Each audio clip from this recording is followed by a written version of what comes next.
Bonjour. Alors, c'est avec beaucoup de plaisir qu'on accueille Yorick Blumenfeld pour parler de 1970-2020, un demi-siècle de physique nucléaire. Alors, il est lui-même une des personnalités majeures de la physique nucléaire française de ce demi-siècle et il est associé à l'IPN d'Orsay, puis à IJC où il a fait l'essentiel de sa carrière. Il a soutenu sa thèse d'État en 1987 sous la direction de Jean-Claude Rouanet, après une thèse de troisième cycle sous la même direction en 1981. La plupart des expériences où il a contribué étaient au Ganil, mais il a été également visiteur à Berkeley, à EMSU, et il a travaillé au CERN pendant 4 ans sur la production de faisceaux radioactifs dans l'installation Isolde, dont il a été le porte-parole. Il a été également président de la section de physique nucléaire de physique des particules du CNRS pendant 4 ou 5 ans.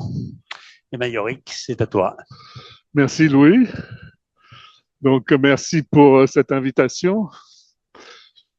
Euh, alors,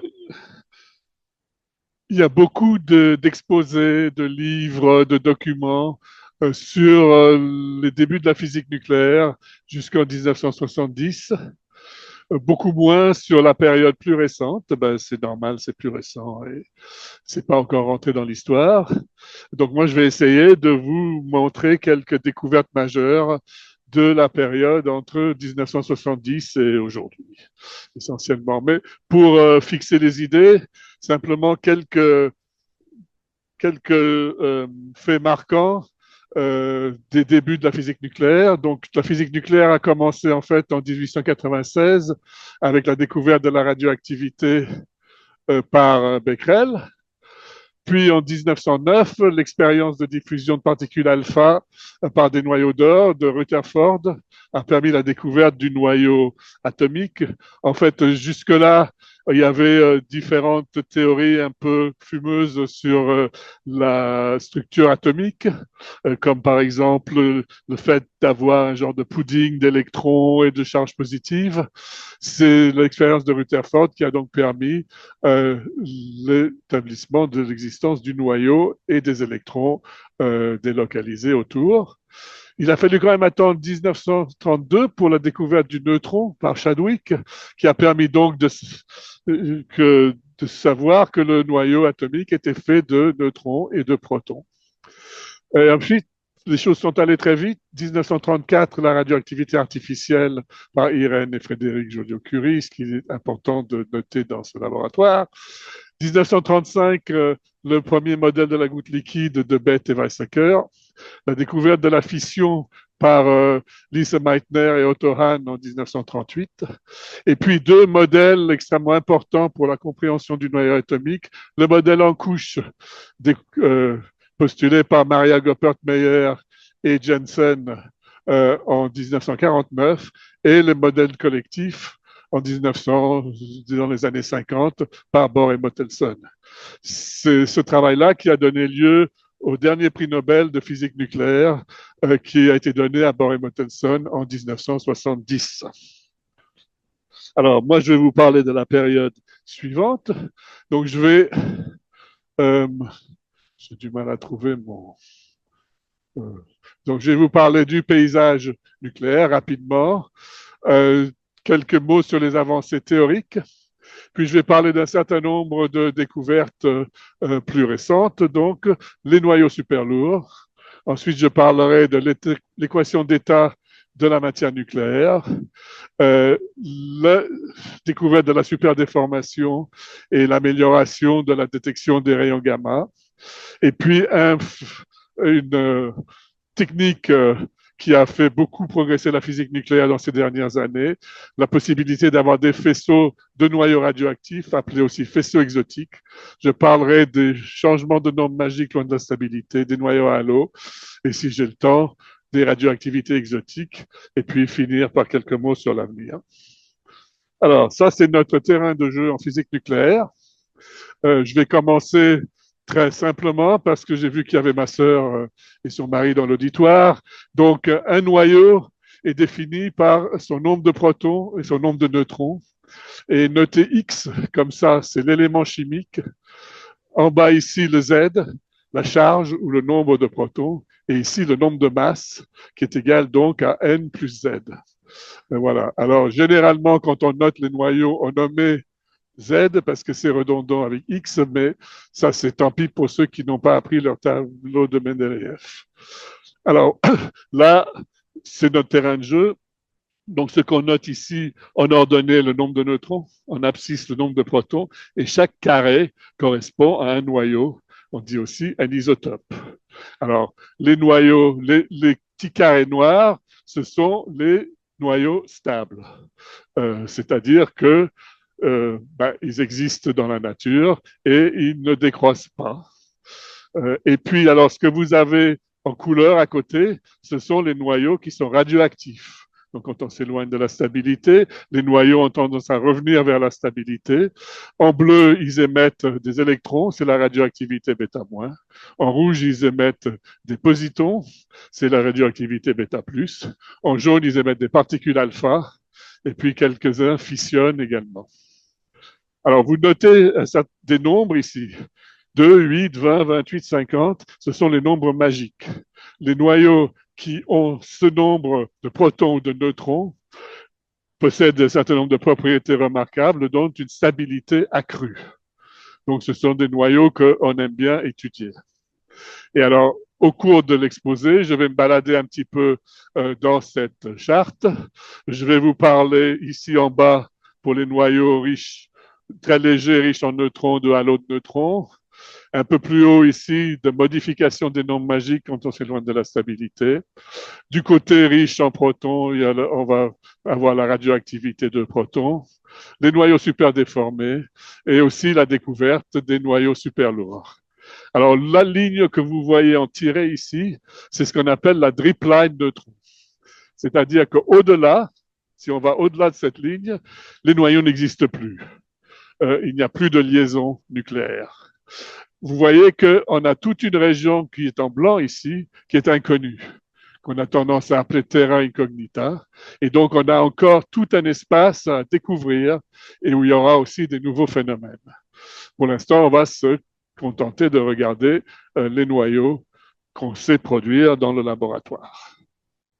Alors, j'ai commencé par dire quelques mots des théories qui permettent de calculer les propriétés des noyaux. Alors, il y a trois grandes familles de théories. Les calculs de modèles en couche, ou ce qu'on appelle aussi mélange de configuration, ça concerne les noyaux jusqu'à, mettons, des nombres de neutrons ou de protons autour de 80. Aujourd'hui, on peut aller même un peu plus loin avec des techniques Monte-Carlo. Donc ça a été beaucoup développé. Maintenant, depuis une vingtaine d'années, pour les noyaux les plus légers, on peut faire des calculs. Alors, dans le modèle en couche, on considère un cœur fermé et puis des nucléons de valence autour. Par contre, dans les modèles ad initio, on utilise une interaction effective nucléon-nucléon et on peut calculer directement les propriétés du noyau à partir de cette interaction. Donc ça, c'est pour les noyaux légers, mais il y a beaucoup de progrès récents et on peut calculer maintenant par la méthode de Minicio des noyaux jusqu'à les éteints ou même certains noyaux de plomb. Thomas Duguay, par exemple, c'est un des chercheurs français en tête de ce genre de progrès. Et enfin, pour avoir une vue plus globale, on a les modèles de la fonctionnelle densité, ou appelés avant champ moyen, qui ont été beaucoup. Alors, ça, c'est des modèles qui permettent d'avoir une vue d'ensemble, et je vais vous montrer quelques exemples après, de l'ensemble de la charte. Ça a été beaucoup développé ici, enfin, à l'IPN, mais donc précurseur d'IGCLab. Une des figures marquantes était Dominique Vautrin. Alors, je vais commencer par les noyaux les plus lourds. Alors, une petite anecdote. Quand j'étais en maîtrise de physique en 1978, notre professeur de physique nucléaire, c'était Madame Marty. Elle nous avait dit, eh bien, vous savez, la semaine prochaine, à l'accélérateur CEV Alice, c'était l'accélérateur qui était au bâtiment 106 à l'IPN, eh bien, on va faire une manip qui va sans doute donner le prix Nobel. On va découvrir les noyaux super lourds. Alors, c'était une machine qui permettait pour la première fois d'accélérer des noyaux lourds, comme le nickel ou le krypton. Et l'idée, c'est qu'en envoyant un nickel sur un plomb, on allait faire un noyau, une fusion nucléaire, et donc produire un noyau comme celui-là, avec une charge de 110 qui n'avait jamais été vue. Mais bon, après quelques semaines de mesures, il n'y avait rien. Et en fait, ce qui se passait, c'est que les noyaux, ces noyaux très lourds étaient tellement chargés que, avec la répulsion coulombienne, ils ne faisaient pas une noyau de fusion, mais ils se reséparaient.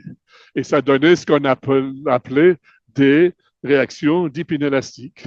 Alors, c'était effectivement une découverte, mais pas au niveau d'avoir un prix Nobel, malheureusement. Alors, ça a un peu, cette déception a un peu arrêté la recherche en France des noyaux super lourds. Mais il y avait des gens plus persévérants en Allemagne et en Russie en particulier. Et eux, ils ont compté, ils ont aussi construit des séparateurs magnétiques beaucoup plus performants. Et en fait, ce qui se passe, c'est que bien que dans presque tous les cas, on a une reséparation, eh bien, dans certains cas très rares, on peut produire ce noyau de fusion. Mais avec une probabilité à peu près 1 million de fois plus petite que ce qui avait été prévu au départ. Mais on a donc découvert un certain nombre de noyaux qu'on appelle super lourds, généralement au-delà de Z égale 100, 105, 106, on appelle ça des noyaux super lourds. Et on est donc, le problème, c'est qu'avec les faisceaux qu'on a aujourd'hui, alors on peut s'attendre à ce qu'il y ait des nombres magiques pour les noyaux très lourds. Mais avec les faisceaux qu'on a aujourd'hui, on n'arrive pas à atteindre ces points-là de noyaux doublement magiques qui devraient être beaucoup plus liés que ceux qu'on arrive à produire. Alors, voilà où on en est. Aujourd'hui, on est arrivé, donc en fait, on remplit le tableau de Mendeleïev en faisant ça, avec des noyaux de plus en plus lourds. Donc voilà, vous commencez avec le Z égale 104, c'est le rutherfordium. Aujourd'hui, on est arrivé jusqu'à Z égale 118. C'est l'oganessium, nommé après Yuri Oganessian, qui est le chercheur russe qui mène ses investigations à Dubna. Les découvertes ont été faites essentiellement par les Allemands à GSI. Vous voyez ici le trio de chercheurs, Sigurd Hoffmann, Peter Armbruster et Gottfried Münzenberg, qui ont mené ces recherches. Le 113, qui s'appelle le nionium, c'est pas par hasard, c'est parce qu'il a été découvert au Japon par Kosuke Morita. Voilà, donc par contre, on a essayé pendant des mois, des années d'aller au-delà, mais pour l'instant, on est arrêté à Z égale 118.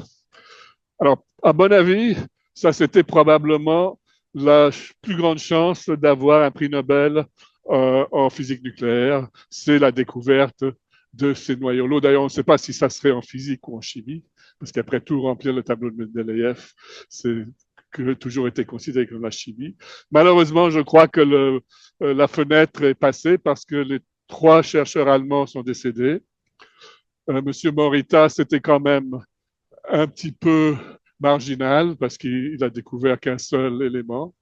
Et puis, c'est pas vraiment à la mode de donner des prix à des Russes en ce moment. Donc, je pense qu'on a un peu raté le coche là. Alors, passons à autre chose. La résonance géante monopolaire. Alors, la résonance géante monopolaire, les noyaux, ils présentent des excitations. Vous pensez à une goutte liquide, elle peut se mettre en vibration. Donc, il y a toutes sortes de différentes vibrations collectives où tous les nucléons agissent ensemble. Peut-être la plus simple, c'est le mode de respiration où le noyau se compresse et se dilate. Et alors, vous pouvez imaginer, je ne vais pas rentrer dans les équations, mais que la fréquence ou l'énergie de ce mode peut être relié à la facilité de comprimer un noyau. Donc, c'est le modèle, la compressibilité nucléaire. Et ce mode, alors, voilà encore Madame Marty qui revient, mais je suis probablement un des seuls qui va la montrer Madame Marty sur un transparent sur la monopolaire, parce que cette résonance a été découverte au synchrocyclotron d'Orsay par son équipe, mais le résultat n'a jamais été publié. C'est un peu un défaut qu'on a toujours aujourd'hui.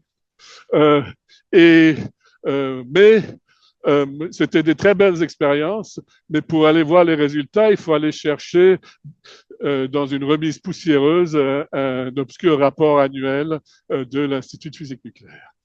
Toujours est-il que euh, les, donc, les énergies pour obtenir ce module de compressibilité, eh bien, c'est Jean-Paul Blaiseau, qui était un théoricien au CEA, à Saclay, qui a fait des calculs. Alors là, ce que vous voyez, je vais essayer d'expliquer ce diagramme comme j'ai encore un petit peu de temps.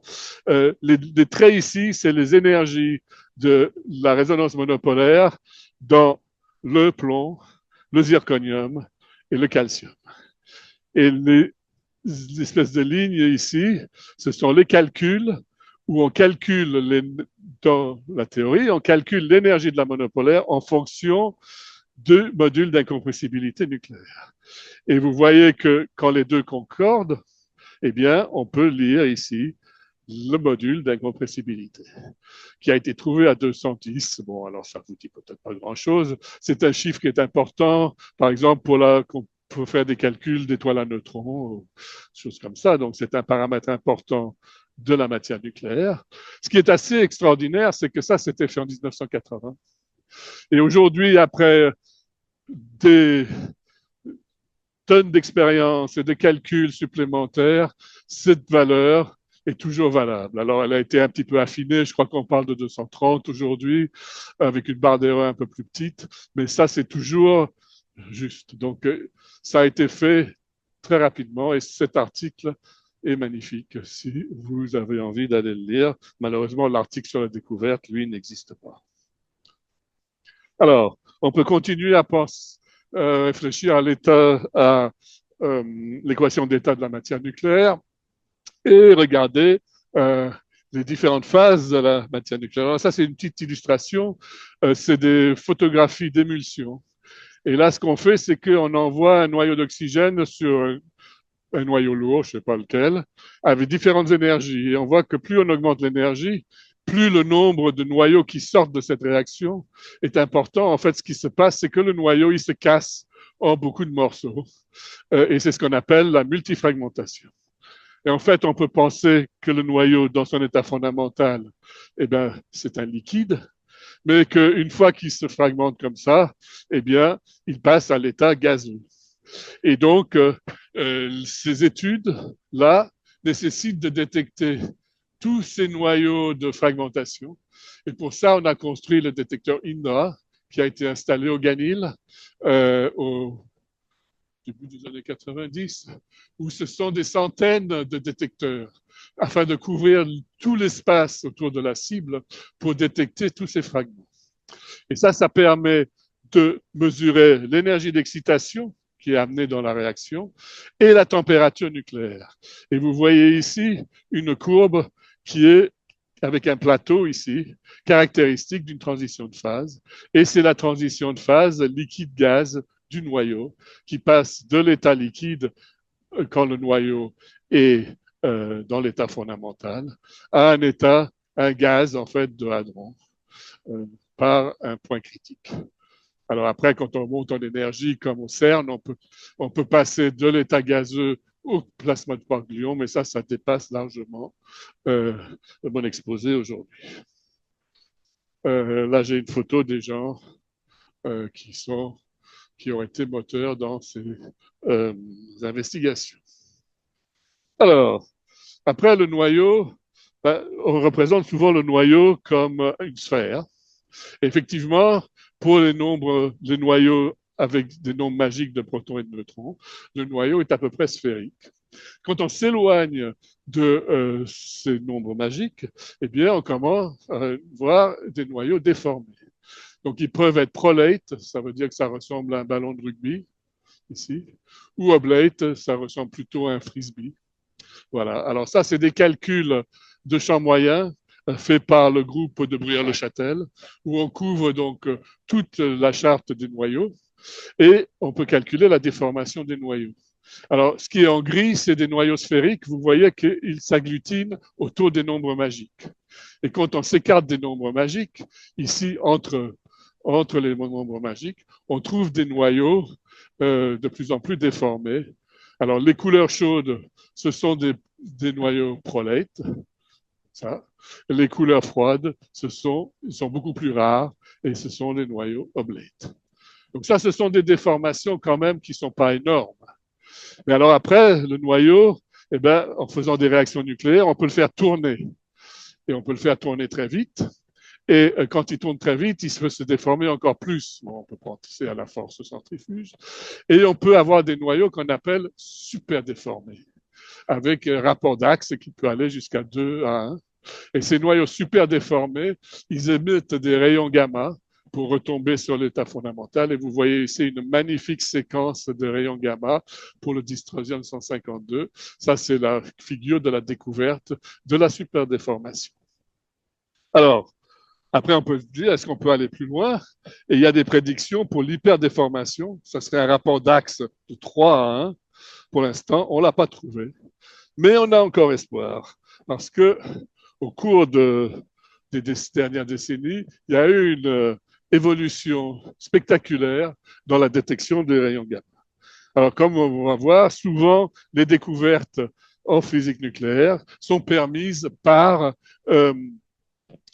une amélioration des techniques. Et ici, on voit ici l'amélioration des techniques de détection gamma au cours des années. Donc, il y a 50, 60 ans, on a découvert les scintillateurs iodure de sodium, NAI plus photomultiplicateur. Alors, ceux qui ont fait des TP de physique nucléaire, ça c'est généralement le premier TP, on prend une source et on mesure les gamma avec ça. Puis, alors ça montre aussi l'amélioration de la sensibilité de mesure en fonction du temps, vous voyez. Donc, après, on avait le germanium donc, qui a fait une amélioration très importante de la résolution en énergie. Et puis, on avait des germaniums avec suppression Compton, c'est-à-dire qu'on entoure le germanium d'un scintillateur pour pouvoir enlever parce que les gamma, ça, soit il y a un effet photoélectrique où il laisse toute son énergie, soit il fait un effet Compton et il y a une partie de l'énergie qui s'échappe, mais qui peut être mesurée dans un scintillateur autour du germanium, ce qui permet de diminuer le fond. Et après, on a fait des ensembles de dizaines ou centaines de détecteurs.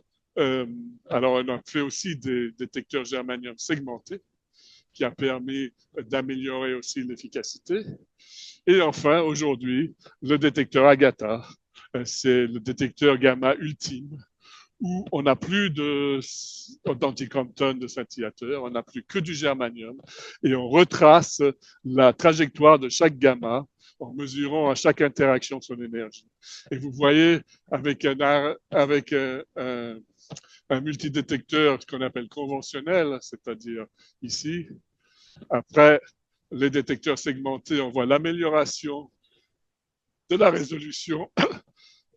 Et puis ici, on voit l'amélioration très nette encore de la résolution et de l'efficacité, c'est-à-dire que quand on a un noyau qui émet 30 gamma, on a 20% de probabilité de les mesurer tous. Une fois qu'Agatha aura tous ces détecteurs, il faut dire que c'est des installations qui sont très chères.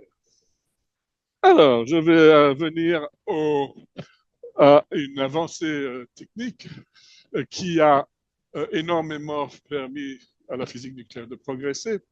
Vous avez vu tout à l'heure, quand j'ai montré la charte des noyaux, vous avez les noyaux stables et puis énormément de noyaux radioactifs. Alors, les noyaux radioactifs, on savait les produire. Mais pour faire, par exemple, des réactions nucléaires avec, ben, c'était pas possible parce que ils décroissent très vite, à part quelques exceptions comme le carbone 14. Mais en général, ils décroissent très vite. Donc, on ne peut pas faire des cibles et on ne peut pas non plus faire des sources pour les accélérer. Alors, ce qu'on arrive à faire depuis une quarantaine d'années, ce sont des faisceaux radioactifs. Alors, il y a deux méthodes. Il y a la méthode qu'on appelle ISOL, qui a été découverte en fait à Copenhague, mais qui a été surtout mis en service au CERN avec l'installation ISOLD. Alors, qu'est-ce qu'on fait? On prend un faisceau de protons du CERN, pas ceux à plus haute énergie, mais une énergie raisonnable, un GeF5, quelque chose comme ça. On l'envoie sur une cible épaisse et chaude, par exemple du carbure d'uranium. C'est l'uranium qui est important là-dedans. L'uranium, on fait des réactions de spallation. L'uranium se casse, il y a plein de noyaux qui sont produits. On les ionise dans une source, on peut être une source laser aujourd'hui. On les sépare avec un séparateur d'isotope et après, soit on va les étudier en regardant des croissances, etc. On fait de la spectrolaser, soit on les réaccélère de façon à faire des réactions nucléaires. L'autre méthode, c'est la méthode en vol. On prend un faisceau primaire de ions lourds, une cible mince. Comme vous avez vu tout à l'heure, le faisceau primaire va se casser en plusieurs morceaux. On les identifie, on les sépare avec un séparateur de fragments. Et après, l'avantage ici, c'est qu'ils ont à peu près la vitesse du faisceau incident et donc on n'a pas besoin de les réaccélérer. On peut les envoyer directement sur une cible. Donc ça, c'est un schéma de l'installation ISOLD au CERN où on prend des protons de 1GeF4 qui viennent du PS Booster, pour ceux qui connaissent le CERN, et on les envoie sur une cible. Et après, maintenant, on a un post-accélérateur qui permet de monter jusqu'à 10 mètres à mètre. Ça, c'était à Berkeley. Et c'était la première mise en service d'installation pour la production par fragmentation, ou ce qu'on appelle aussi en vol. Donc, on a l'accélérateur HiLAC ici. Et puis, il y avait le Bevalac. Alors, ce qui était amusant là, c'est que fallait amener les noyaux du HiLAC jusqu'au Bevalac. Et ça traversait, ça descendait la montagne et ça traversait une forêt. Et donc, il y avait une ligne de faisceau avec des aimants et tout qui descendait ici le long de la colline. Et alors, il y avait un chemin qui passait en dessous de cette ligne de faisceau. Et quand le faisceau était en route, il y avait une petite lumière comme sur les voitures de police rouges qui tournait et une lumière, enfin un panneau qui disait Beam on, do not loiter. Ça veut dire faisceau en route, ne traînez pas par ici. Ça, c'était la radioprotection de l'époque. Et donc, là, on pouvait après fragmenter le faisceau du Bevalac qui était à très haute énergie et produire des faisceaux radioactifs. Et puis le Ganil, il ne faut pas que j'oublie le Ganil quand même. Je suis sûr qu'il y a des gens du Ganil qui sont connectés en Zoom. Donc le Ganil, l'avantage, c'est qu'on peut faire les deux techniques. On peut soit faire de la fragmentation avec les cyclotrons CSS1 et CSS2, ensuite on met une cible et puis on les sépare avec le spectromètre LISE, ou alors on a l'installation Spiral 1, qui est une installation isole, où le faisceau primaire, ce n'est pas des protons dans ce cas-là, mais ce sont les ions lourds du Ganil. Et ensuite, on a un petit cyclotron qui s'appelle SIM, qui permet de réaccélérer. Alors là, à isole, c'est un linéaire, à Ganil, c'est un cyclotron, mais le résultat est pareil. On peut réaccélérer et ensuite envoyer ces faisceaux dans les aires expérimentales. Alors, qu'est-ce qu'on fait avec ça? Ben, la première chose qu'on a envie de faire, c'est un petit peu de cartographier cette drip line. En fait, on n'est pas très loin là-dedans. Le noyau le plus lourd, où on est à peu près sûr que c'est la drip line, c'est le sodium 39, qui a été découvert au Japon il y a 2-3 ans. Au-delà, on ne sait pas. Alors, c'est pas toujours facile de savoir où est la drip line, parce que savoir qu'un noyau, qu'un isotope existe, ça va, il suffit de le mesurer. Mais savoir qu'un isotope n'existe pas, c'est pas évident. Alors, c'est un petit peu ici ce qu'on fait. Ça, c'était fait au Ganil avec à la recherche de l'oxygène 28. Alors, si vous vous rappelez, l'oxygène 28, ce serait donc 8 protons et 20 neutrons. Donc, deux nombres magiques. Donc, ils devraient être très liés. Et on devrait vous le voir facilement. Or, quand on fait une systématique de la production de tous les noyaux de n égale 20, eh bien, on s'attendrait, en faisant une extrapolation bête, que l'oxygène 28, il se trouve ici, avec un certain nombre de coups par seconde. Mais on n'en a pas vu du tout. On était à facteur 10 en dessous de ce qui était attendu. Et donc, c'est à peu près sûr que l'oxygène 28 n'existe pas. C'était une surprise parce qu'il devrait être très lié en étant doublement magique. En fait, le dernier oxygène qui est lié, c'est l'oxygène 24. Alors, comment est-ce qu'on peut comprendre ça?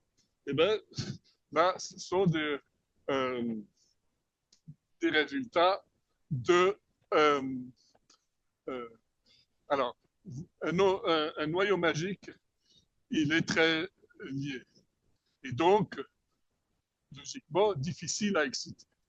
Donc, si on veut regarder son premier état excité, on s'attend qu'il soit à haute énergie, parce que c'est difficile à l'exciter. Alors là, vous voyez l'énergie du premier état excité des noyaux N égale 20. Donc, calcium 40, soufre 36. Et vous voyez que pour N égale 20, vous avez un pic ici, c'est-à-dire une énergie d'excitation du premier état beaucoup plus élevée que celui de ses voisins. Oui. Pardon. Voilà. Et donc, alors où j'en étais. Ah voilà. Donc, on s'attendait pour le magnésium 32 à voir la même chose, une augmentation de l'énergie du 2 quand on arrivait à N égale 20. Eh bien non, on voit juste le contraire. Ça dégringole. Ça, c'est des manips qui ont été faites dans les années 70 au CERN, voilà, avec deux des collègues qui étaient investis dans ces expériences. Alors, comment ça s'explique? Ben, ça s'explique par, alors en fait, un change. Alors ça, c'est des calculs récents de Takatsuka. Et si vous vous rappelez le modèle en couches, donc vous avez les différentes sous-couches ici, avec le nombre magique. Et vous voyez que quand vous êtes, par exemple, au calcium, donc ça, c'est l'énergie des couches en fonction du nombre de protons pour des noyaux n égale 20. Vous voyez que quand vous êtes ici à z égale 20, ben vous avez un grand, ce qui s'appelle un gap entre ces deux sous-couches ici, ce qui donne le nombre magique n égale 20. Par contre, quand vous enlevez des protons, vous voyez que ces deux sous-couches se rejoignent. Donc le gap devient beaucoup plus petit. Donc le nombre magique n égale 20 disparaît au profit de n égale 16, qui est justement le nombre de neutrons de l'oxygène 24. Alors ça peut s'expliquer aussi ici, mais peut-être j'ai pas le temps. Je suis... Ça va? Ça va? Bon. Donc, on peut aussi regarder ça au niveau de la déformation, c'est-à-dire ici le magnésium 30, son état fondamental est sphérique. Son état excité 0 plus est déformé. Et puis, on a une inversion ici, qui s'appelle l'îlot de l'inversion, où le fondamental devient déformé et le premier excité 0 plus devient sphérique.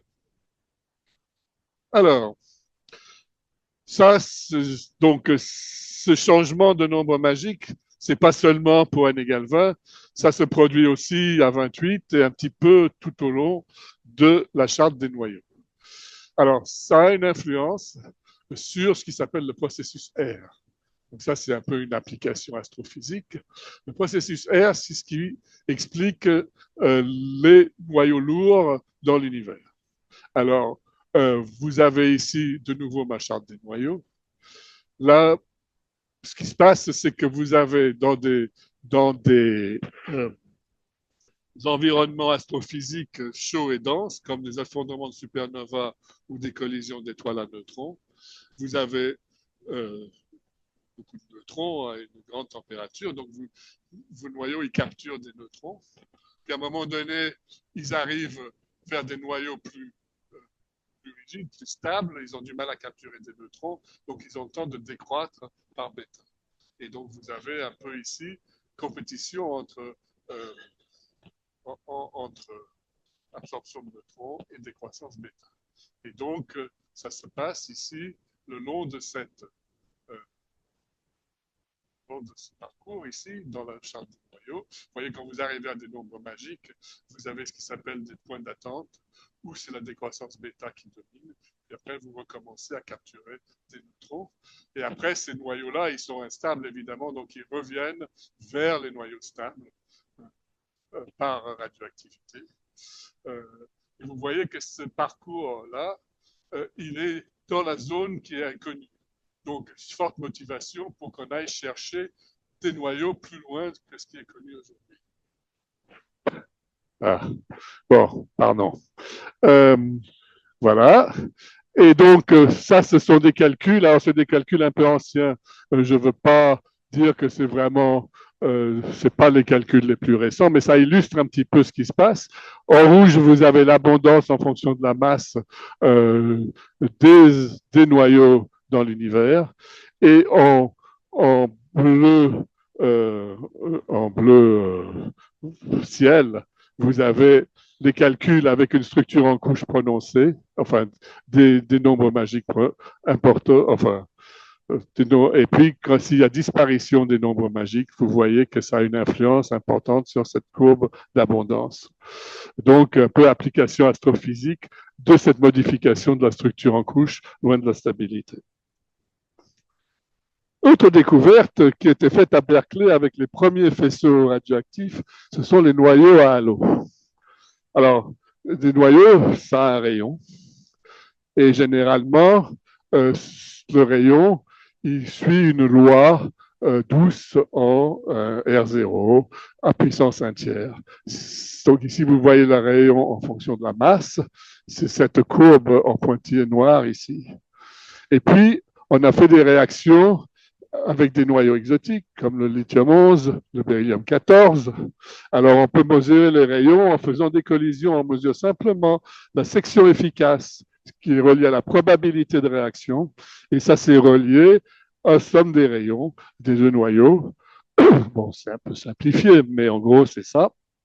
Et on a vu que, par exemple, le lithium-11, penchons-nous sur le lithium-11, il avait un rayon largement plus grand que la systématique des noyaux stables. Alors, ça a été interprété par Johnson et Hansen comme étant halo de neutrons, c'est-à-dire que la structure du lithium-11, c'est un cœur de lithium-9 et deux neutrons qui se trouvent très loin, qui se baladent très loin du cœur. Le rayon du lithium-11, il est presque à peu près aussi grand que le rayon du calcium-48 ici. Et beaucoup plus, et bon, le plomb, c'est toujours beaucoup plus gros. Mais donc, ce sont des noyaux. Bon, c'est intéressant parce que ça permet d'étudier la dynamique de ces neutrons qui sont un peu tout seuls loin du cœur. Et c'est ce qu'on appelle des noyaux borroméens. Parce que ça, c'est la cote de maille des princes de Borromée. Donc, vous avez trois anneaux ici, et si vous coupez un anneau, tout se désagrège. C'est pareil ici. Si vous coupez la liaison entre un neutron et le lithium-9, les trois constituants partent de leur côté parce que ni le lithium-10 ni l'état de neutrons ne sont liés. Alors, il y a des physiciens un peu farceurs italiens qui sont allés sonner à la porte du manoir du prince de Borromée pour lui raconter cette histoire. Bon, ils ont été reçus poliment, mais je ne crois pas que ça a vraiment beaucoup intéressé le prince. Alors, on peut aller encore plus loin dans les noyaux riches en neutrons et avoir le noyau ultime riche en neutrons, qui serait le tétraneutron. Alors, des ensembles liés multineutrons, ça a été recherché depuis longtemps et ça n'avait jamais été trouvé. Et puis, il y a eu une expérience au Ganil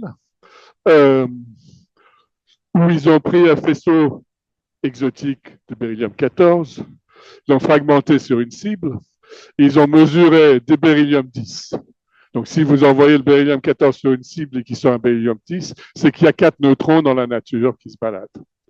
Et bien alors, ce qu'ils ont vu, c'est que dans leur détecteur neutrons, ils ont vu des neutrons qui ne correspondaient à rien. C'est-à-dire que quand vous détectez un neutron, en fait, vous le détectez par une diffusion sur un proton du détecteur. Et on peut par ailleurs mesurer l'énergie du neutron par temps de vol. L'énergie du proton diffusé, il est forcément inférieur à l'énergie du neutron incident. Alors là, ils ont trouvé 6 événements où l'énergie du soi-disant neutron incident était supérieure à celle du proton diffusé. Ce qui n'est pas possible. Donc, ils ont interprété ça, que ce n'était pas un neutron, mais que c'était un état à 4 neutrons qui avait été détecté.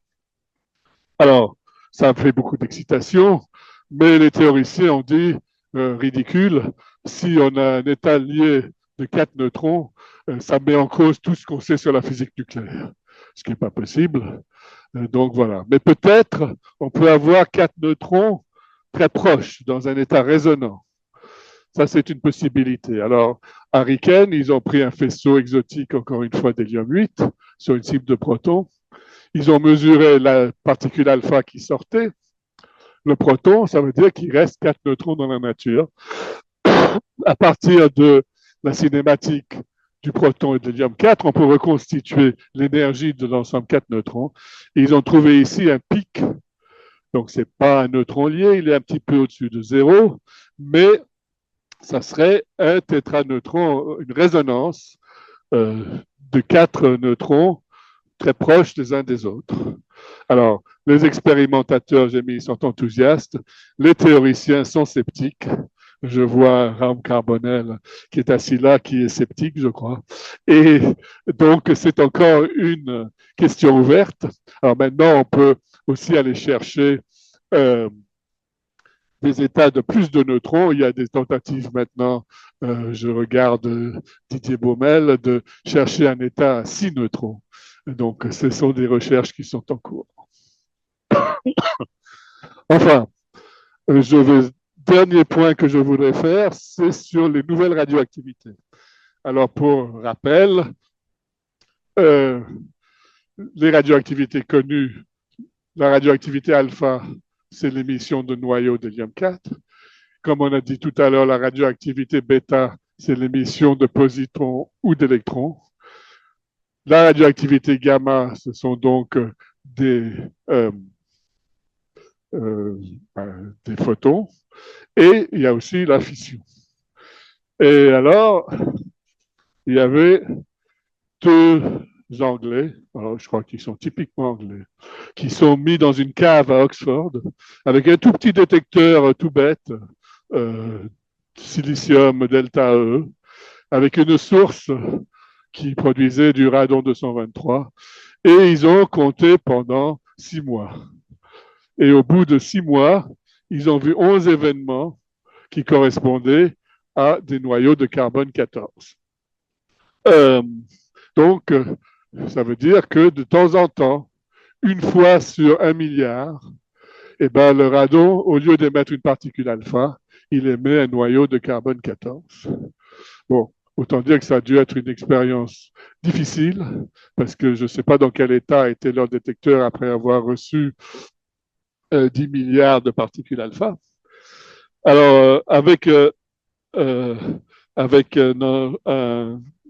ensemble un peu plus sophistiqué, avec un solénoïde magnétique qui existait ici auprès du tandem, avec une source plus puissante, et bien avec le solénoïde magnétique, ben les particules alpha sont défléchies, uniquement le champ magnétique est réglé pour qu'uniquement les carbone 14 arrivent au détecteur. Et là, en 6 jours, eh ben, ils ont vu 11 événements. Évidemment, la découverte, elle est pour les Anglais et pas pour les Français. Mais la technologie est pour les Français. Et puis, il y a aussi la découverte de la radioactivité de protons. Donc, dans certains cas où on a, alors je ne vais peut-être pas rentrer dans ces schémas, on peut avoir des noyaux donc déficients en neutrons, autrement dit riches en protons, qui ont une radioactivité où on met deux protons simultanément.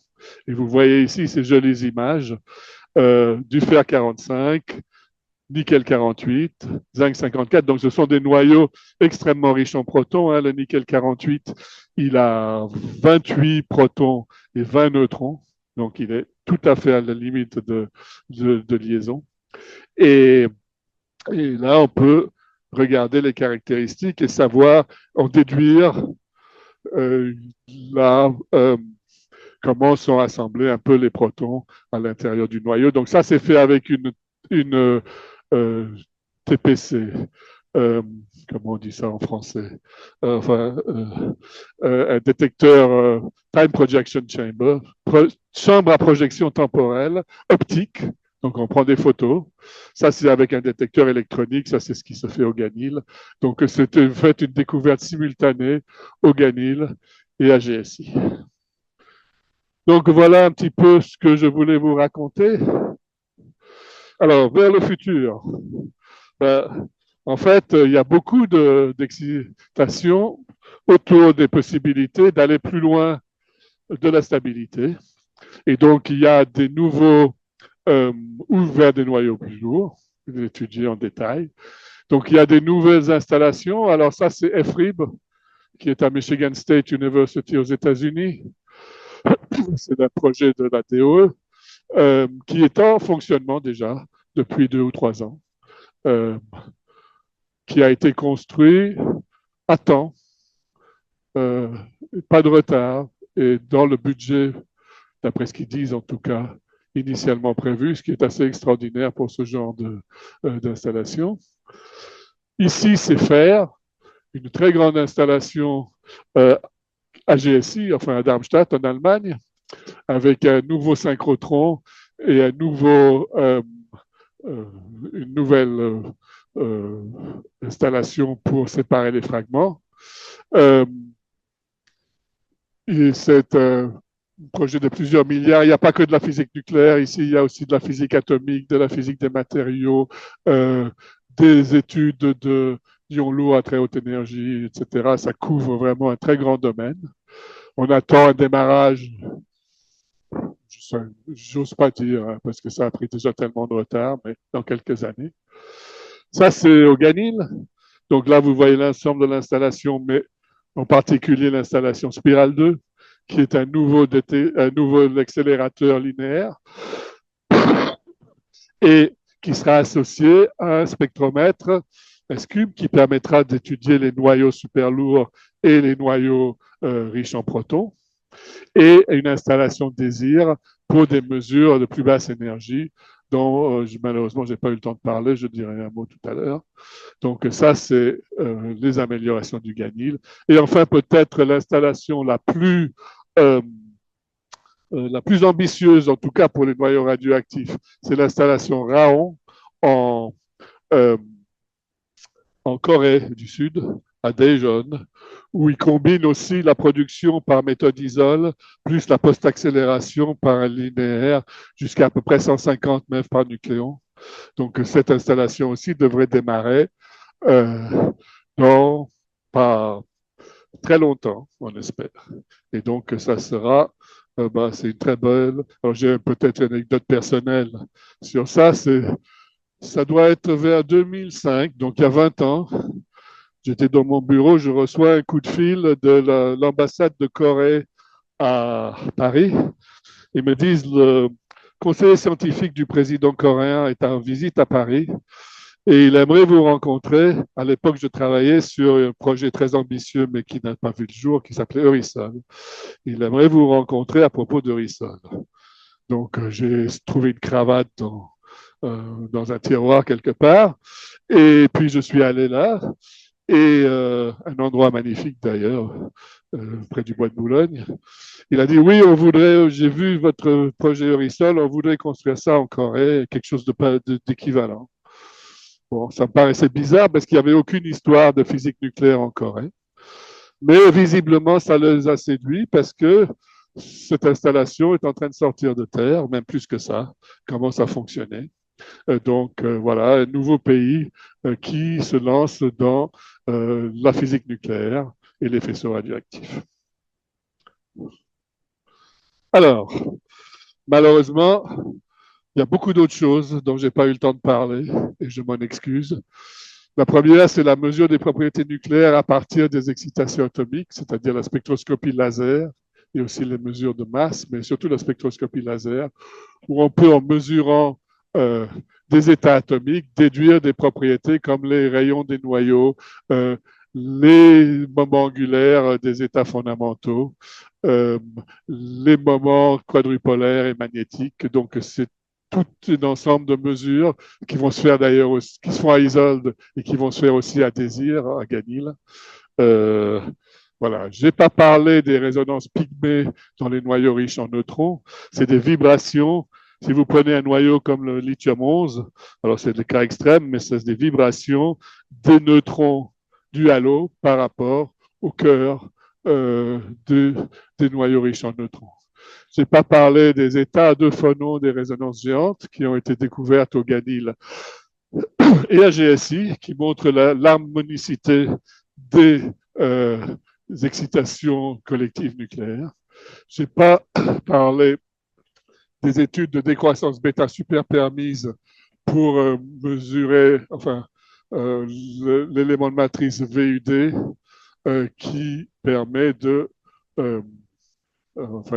regarder la conservation du courant faible vectoriel. Donc ça, c'est un peu une application qui serait plutôt de l'ordre de la physique des particules, mais par des mesures nucléaires. Je n'ai pas parlé de la découverte de l'étincelant, qui est un noyau doublement magique à la limite de la dripline proton, cette fois-ci, qui a été faite conjointement en même temps au GSI et à Ganil. Vous voyez qu'il y a souvent des compétitions entre l'Allemagne et la France. Je n'ai pas parlé de l'état tout à fait exceptionnel de 8 électronvolts du thorium-229. Comme vous avez vu, la plupart des excitations nucléaires sont de l'ordre des centaines de keV ou du MeV. Ici, vous avez un état nucléaire à 8 électronvolts, donc beaucoup plus bas que tout ce qui existe d'autre. Et ça permettra peut-être un jour de faire une horloge nucléaire qui serait plus précise encore que l'horloge atomique. Puis vous allez sûrement râler que j'ai oublié beaucoup d'autres choses. Et je crois que c'est là où je m'arrête. Donc, merci beaucoup de votre attention.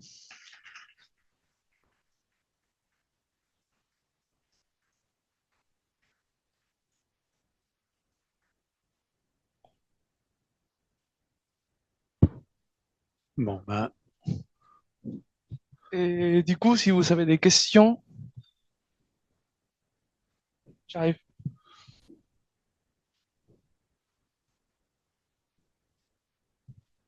Oui, je suis donc Catherine Thibault. Je voudrais juste rajouter quelques petits éléments, mais merci beaucoup Yorick parce que tu as eu face à un problème quand même extrêmement compliqué, 50 ans. Dire que nous, donc, on a travaillé avec de la spectrométrie de masse en ligne de 64 à 87, et je voudrais rajouter 3 petits points.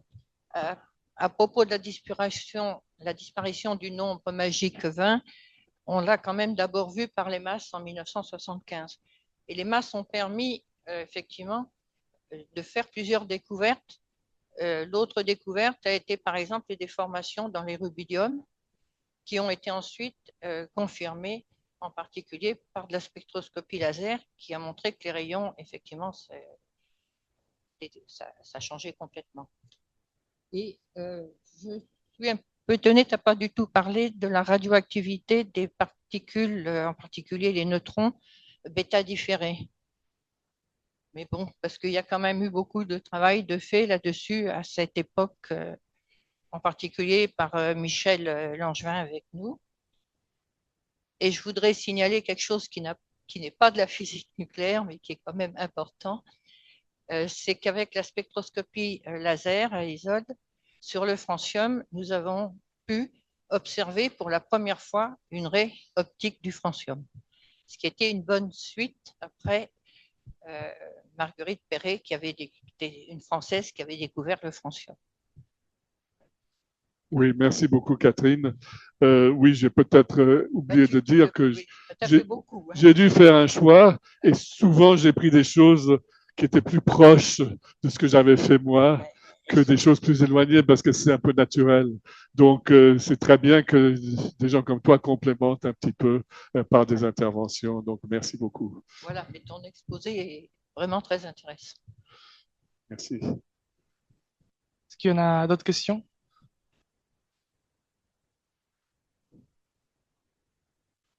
À propos du changement de phase, là, au début de ton exposé, là, tu parles de transition liquide-gaz dans des noyaux très lourds. Mais est-ce que tu tiens compte du fait que tu as un système confiné? C'est pas quand même une transition liquide-gaz dans le milieu ambiant qu'on connaît. Oui. Alors, quand la courbe que j'ai montrée, euh, c'est où? Voilà. C'est des mesures on arrive à mesurer la pression et donc ce sont des mesures dans un certain domaine de pression. Et on peut raccorder ces deux courbes-là. On peut aussi essayer de faire des choses à volume constant, mais c'est pas très facile parce qu'après tout, on n'a pas un système qui est vraiment confiné dans un Bien volume. sûr, bien sûr. Donc, on prend des noyaux lourds parce que plus c'est lourd quand même, plus ça peut s'approcher euh, d'un liquide et d'une transition de phase. Non, mais Quoi, théoriquement, on peut faire des calculs. Donc, quand vous faites des manips, on peut voir si ça, de quel modèle ça s'approche le mieux quand même. Oui,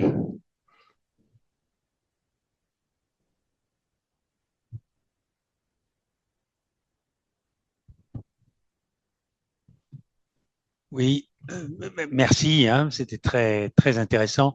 Je profite du fait qu'il y a Michel Spiro qui était connecté, qui t'écoutait, pour, sur tes derniers transparents, te poser la question sur qu'est-ce que tu penses du futur du Ganil. oula. Allez, il faut y aller des droits. Faut que tu te mouilles. C'est Alors, enregistré, oui. le Ganil était à la pointe de la recherche, je dirais, euh, jusqu'aux aux années 2000.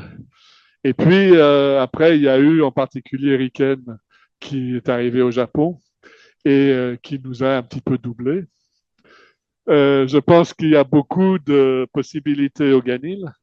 Alors, je ne commenterai pas sur le chemin qui a été pris ces dernières années, mais il y a eu un rapport qui a été d'ailleurs euh, mené par Michel Spiro, qui a donné un certain nombre de pistes pour le futur du Ganil, qui, je pense, sont très relevantes.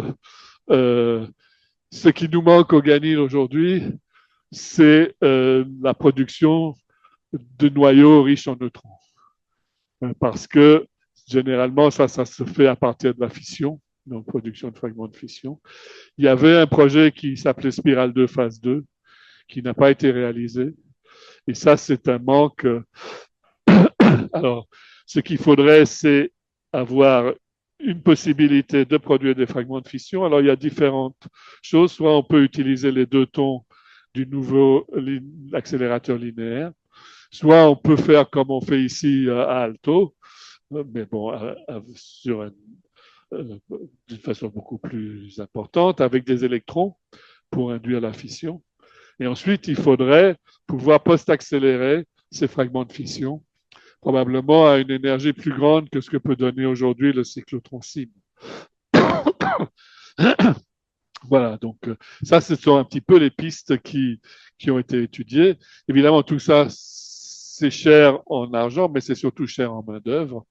Il y a des projets actuels au Ganil qui sont Désir et S-Cube, qui ont pris beaucoup de retard et qui doivent être finalisés avant d'entamer quelque chose de nouveau, parce que sinon, on ne va jamais s'en sortir. Donc, c'est quelque chose pour une future un petit peu plus lointain. Et puis, très loin, on peut aussi penser, il y a eu beaucoup d'études dans les années 70-80 sur la diffusion d'électrons sur des noyaux. Ben, si un jour on pourrait penser à faire de la diffusion d'électrons sur des noyaux radioactifs, ça serait certainement quelque chose de très intéressant. Mais ça, c'est... bon, il y a des études qui sont faites un peu ici, mais ça, c'est quelque chose... Oh, plus de 20 ans. Enfin, moi, je ne verrai pas ça, je pense. Mais, les jeunes qui sont au fond, là, ça serait bien de s'investir un petit peu là-dedans. Est-ce que vous avez d'autres questions? Okay. Sur le système à 4 neutrons que tu as montré, est-ce que la stabilité de ce système dépend du spin? Oui, probablement, mais là, c'est probablement c'est un spin qui est très petit quand on le produit comme Donc ça. c'est négligeable. Oui, ça n'intervient pas beaucoup. D'autres questions?